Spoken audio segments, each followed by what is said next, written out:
So yesterday on our Western calendar was April 8th. April 8th is the date given on the Western calendar for the birth of the Buddha. So just like I had to give a Dharma talk about Buddha's enlightenment back in December, I find myself needing to give a Dharma talk about Buddha's birthday. Sanghas all over America for sure, and probably in Japan too. I'm not even sure about Korea, to tell you the truth, but they all celebrate Buddha's birthday. Often there's a Sangha gathering, just as we had at the Providence Zen Center this past weekend. Often there's the bathing of the baby Buddha. So the baby Buddha in a diaper gets put in a large bowl, and people go up one by one, and they actually pour water on the baby Buddha.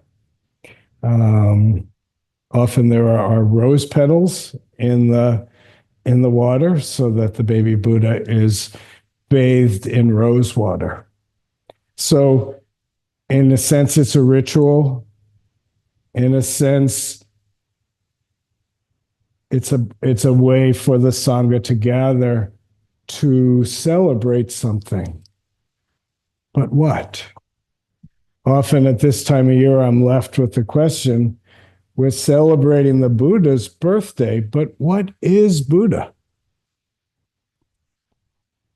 So I went into the Kangon book and I looked a little bit, and we have one Kangon that says, Dong Shan was asked, what is Buddha? He said 3 pounds of flax. When Un Mun was asked, what is Buddha? He said, dry shit on a stick. Ma Zhou was asked, what is Buddha? And he said, mind is Buddha. The story goes that after Ma Zhou said, mind is Buddha, this caught on in China. And all the monks took this up. Oh, mind is Buddha, mind is Buddha. So 10 years passed, and some other monk said to Ma Zhou, what is Buddha? He said, at that time, he said, no mind, no Buddha.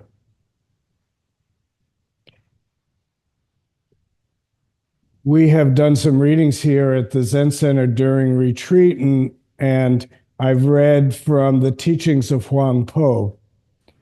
And it's one of the old teachings that people often respond very well to. And Huang Po makes it very clear, Buddha is nothing other than mind. Search outside of yourself for the Buddha, and you're lost in the wilderness. If you're looking for the Buddha, look to your own mind. Our teaching says mind makes everything.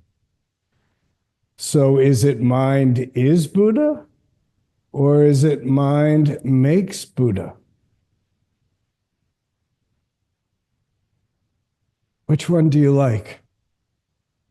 Which one do you make? We often think when asked a question like that, it's either mind is Buddha or mind makes Buddha. But that's the trap of our opposites thinking mind. Mind is Buddha and mind makes Buddha. Sometimes we can dwell in the essence of truth of mind is Buddha. Just now, this is it. Paul already told us we're already enlightened. We already have it. So what use do we have for the Buddha?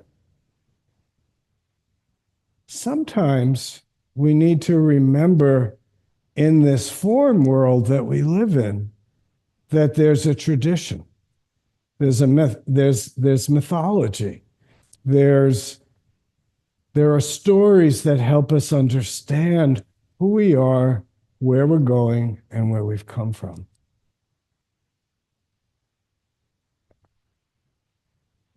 So if Buddha is mind, Buddha is dry shit on a stick, Buddha is 3 pounds of flax, Buddha is the sound of this voice.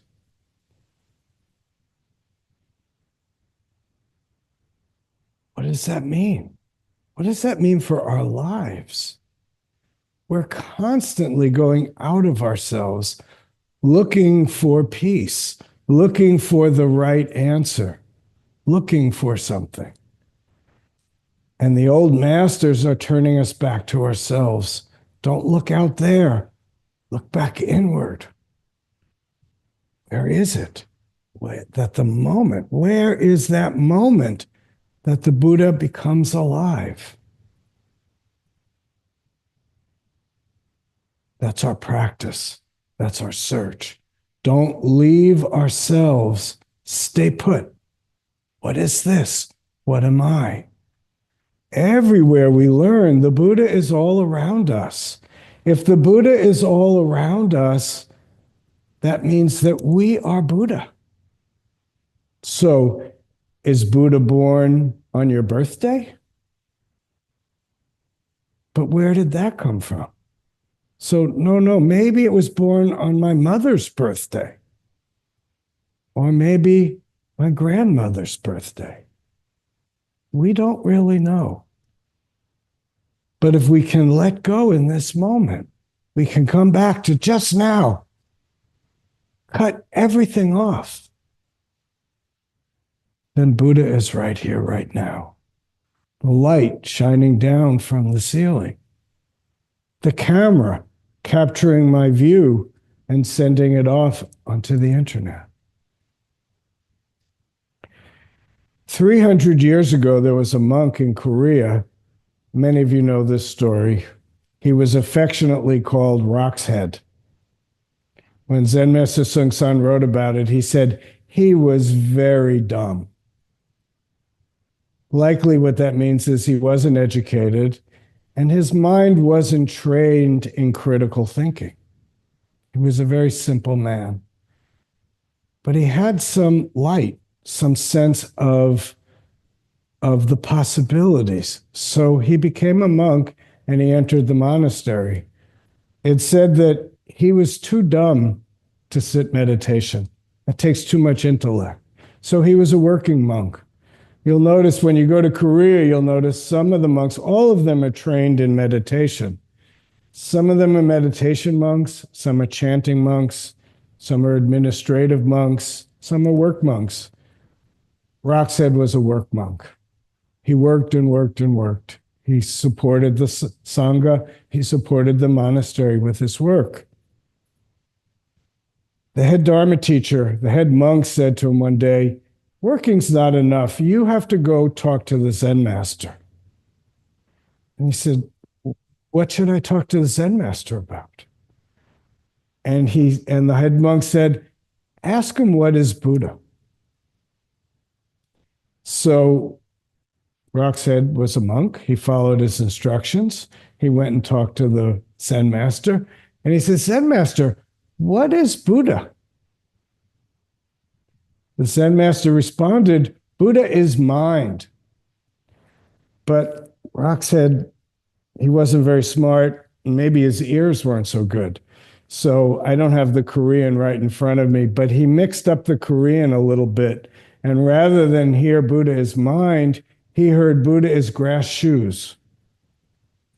And he thought to himself, Buddha is grass shoes? What could that possibly be? So he took the Zen master at his word, even though he actually misheard the Zen master. It actually didn't make much difference because the question grabbed him.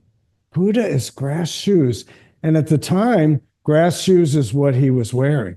All the monastics, people wore grass shoes. So you don't even need to say Buddha is grass shoes. You could just say Buddha is shoes. What does that mean? And he practiced with it, and he practiced with it for 3 years, raising great doubt. Buddha is grass shoes. One day, the story goes, he was carrying firewood on his back, and he lost his balance. and he tripped and he started to fall. And on his way down, his shoes broke. And when he landed, his broken grass shoe was right in front of him. And he said, "Oh, I get it. Buddha is grass shoes. Just like Buddha is 3 pounds of flax. Buddha is also grass shoes." And he got it. This wasn't an intellectual understanding. He got it. Buddha is grass shoes. I understand what the Zen master said to me. The Zen master never said it to him. He ran to the Zen master, "Master, I got it." In a kind of bemused way, the teacher says, "What did you get?" He said, "Buddha is grass shoes." Master didn't know what he was talking about. "What do you mean Buddha is grass shoes?" So Rockstead took his shoe and he whacked the Zen master on the head. He said, "Now you understand." I don't know what the Zen master understood, but the way the story goes, he laughed. He got it. There was a meeting of the mind. Even though the Zen master didn't understand the question, he didn't know the question, he could sense the aliveness and the presence and the awakeness of Rockstead. You don't need to be smart. You don't need to understand. In fact, what we need is to let go, to give up, surrender to your grass shoes, to the brokenness of the world.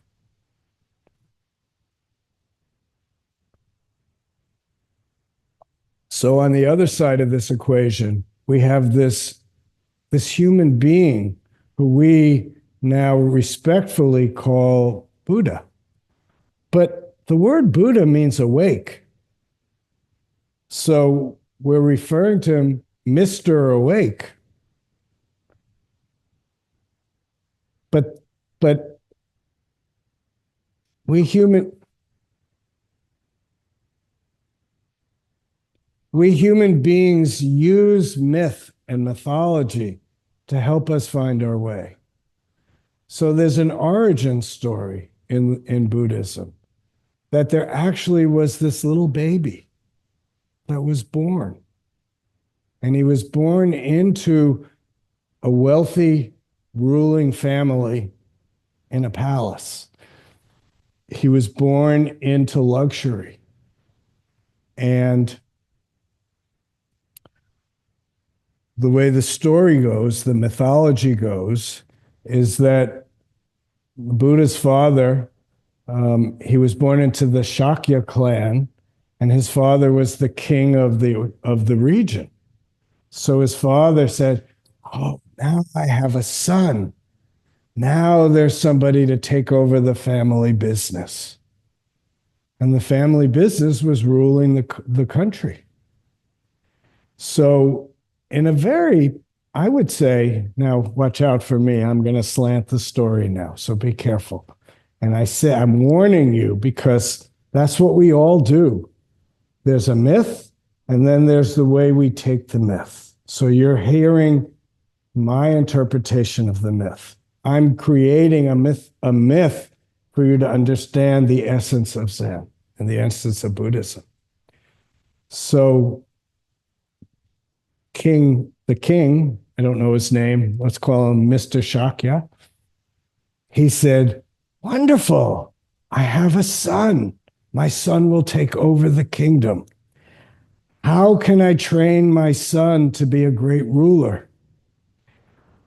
While his wife was pregnant with this little baby, there were some prophets who came to visit. And the prophet said, you're going to have a very interesting child. This child has some very great potential. He has this potential to be a great king and to serve his people. But he also has this potential to be a great spiritual figure, someone that will maybe awaken the people in the land to something deeper than just their everyday life. Well, Mr. Shakya was not very happy with this. I want my son to be a king. I don't want my son to be a spiritual person. At that time in India, people were beginning to leave home to go off into the countryside to practice yoga, to practice different meditative practices in order to find their true self. And to Mr. Shakya, it looked like a terrible idea, a waste of time, a waste of energy. So Mr. Shakya, King Shakya says, how am I going to make sure that my son will become a king? I know. I will control what information my son has. I will control what he understands about life so that he won't have kindled inside any spiritual yearnings. So, as crazy as it sounds, the Buddha decided if I hide my son away and I protect him from seeing suffering in the world, I protect him from seeing old age, sickness, and death. I protect him from knowing that people struggle, that then this spiritual yearning won't awaken in him. And I'll teach him all the educational values that we have in our culture, and I will pamper him. Every desire, every need, everything will be met. So he'll be satisfied and be able to lead our country. Now, when I think of this, I think how preposterous this story is.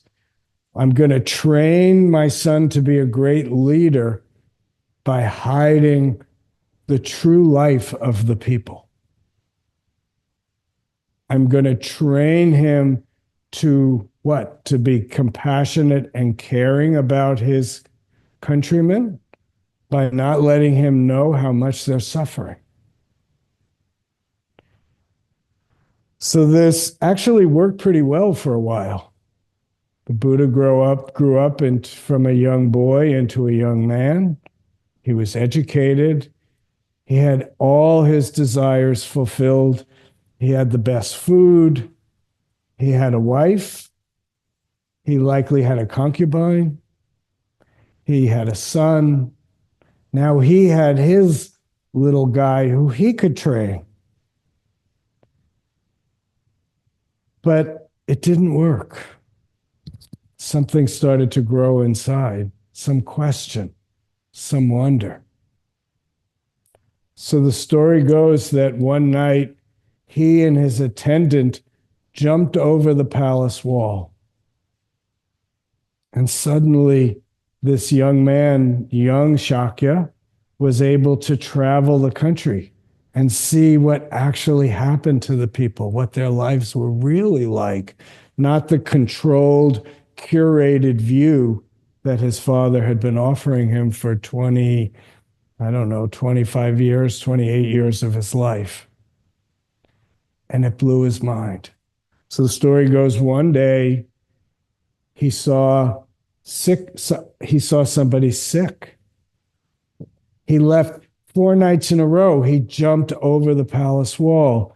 He came in contact with old age, with sickness, with poverty, with death.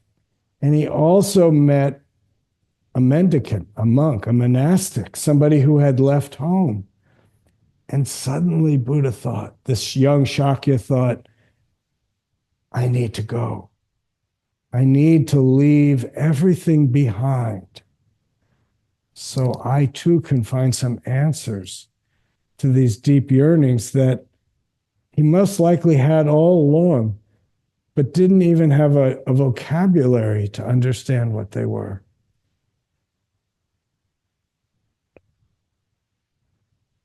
So we all know the story. He eventually decides, I got to get out of here. And he jumps over the palace wall one more time, and he leaves home. He leaves his young son. He leaves his wife. He leaves his countrymen. For what? to answer this burning question. What am I? What is this? Why are we alive?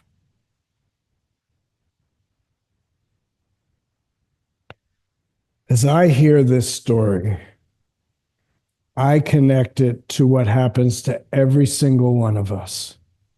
We're born into a family. Our parents have dreams for us. And our life begins to get curated. We learn what we want, what we're told. We don't know what we don't know. We grow up inside a community of people who are struggling to figure things out, and we get conditioned by our environment. So, in fact, even the Buddha's father couldn't help but condition his son's mind to see the world in a particular way. And when the Buddha jumps over the wall and leaves his conditioning behind, he begins his spiritual search to find out who he is, how he fits in the world, and what his particular job is, what his life is about. So we're all faced with the same dilemma. We are young Shakyamuni. We are the awakened one. We are the one who yearns for completion. We live in a fragmented world, and we yearn for some sense of completion. And as all of these stories that I talked about at the beginning of this talk spoke about, we start to look outside of ourselves to find the thing that will complete us. Sometimes it seems like it's just a good meal. For some of us, it's a spouse, it's a spiritual soulmate to complete me. We're looking for things outside of ourselves. Maybe it's a lot of money. Maybe it's adoration. Maybe it's fame. Maybe it's fortune. Everybody's got their own ideas. But until we turn it back around and ask ourselves, what am I? What is this? Where did I come from? Where am I going? What is this? Once we do that, the path of awakening is open. So, who are we? Who are we individually? What am I? And what are we?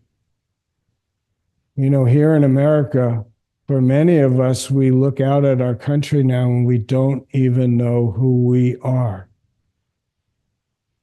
And it's very easy to blame the other. But if we look closely, we can find our way.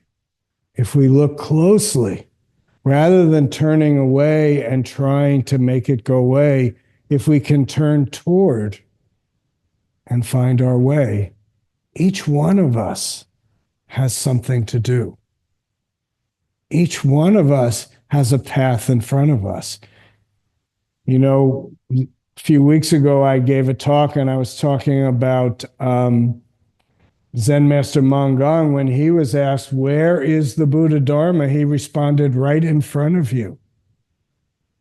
So that's true for us too. It's not only where or what is Buddha, but where is the truth? If we get stuck in our idea of the truth, we'll never find it. But if we can wake up in this moment, the teaching is the truth is right in front of us. Can we be brave enough to enter into the moment, embrace the truth that's right in front of us, and do what needs to be done?